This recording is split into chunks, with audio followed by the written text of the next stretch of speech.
श्रीनगर जम्मू कौमी शाहराह ट्रैफिक की आमदरफ्त के लिए बंद है। हालिया दिनों मुसलसल बारिशों की वजह से कई जगहों पे पस्सियाँ गिरा आने की वजह से कौमी शाहराह ट्रैफिक की आमदरफ्त के लिए बंद कर दी गई है। और इस बीच ये खबर कि कई जो माल बरदार गाड़ियाँ हैं उसके साथ साथ पैसेंजर गाड़ियाँ वो दरमानदा है इस हाईवे पे। और इस बीच ये अच्छी खबर कि मतला बिल्कुल साफ है, धूप निकल आई है जनूबी कश्मीर के ज़िला अनंतनाग और ज़िला कुलगाम में। और अब ये लगता है कि अगले दिनों में जो मौसम अगर इसी तरह से साफ रहता है तो कहीं ना कहीं लोगों को एक तरह से राहत की सांस नसीब होगी।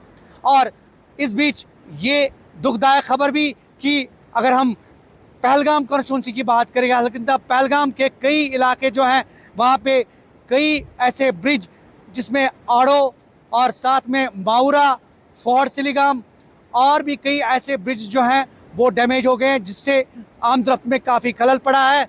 और लोग चाहते हैं कि जल्द से जल्द इन ब्रिजेस, इन पुलों की तामीर का काम मुकम्मल हो और लोगों को राहत की सांस नसीब हो। और हम आपको बताएं कि गुज़श्ता दिनों की बारिशों की वजह से न सिर्फ दरियाए लिदर में तुगयानी आई, बल्कि नाला वेशो अगर हम ज़िला कुलगाम की बात करें तो यहाँ पे भी तुगयानी, और इस वजह से कई नोमैडिक फैमिलीज़ को भी रेस्क्यू किया गया, जिन्हें महफूज मकामात की तरफ मुंतकिल किया गया। तो कुल मिलाकर अगर मौसम साफ रहता है तो कहीं ना कहीं लोगों को यकीनी तौर पे एक राहत मिलेगी। और दुआगू हैं लोग कि मौसम अब साफ रहे और उन्हें इस बारिश से जो है वो नजात हासिल हो। ज़हूर रिजवी, न्यूज़ 18 नेटवर्क, अनंतनाग।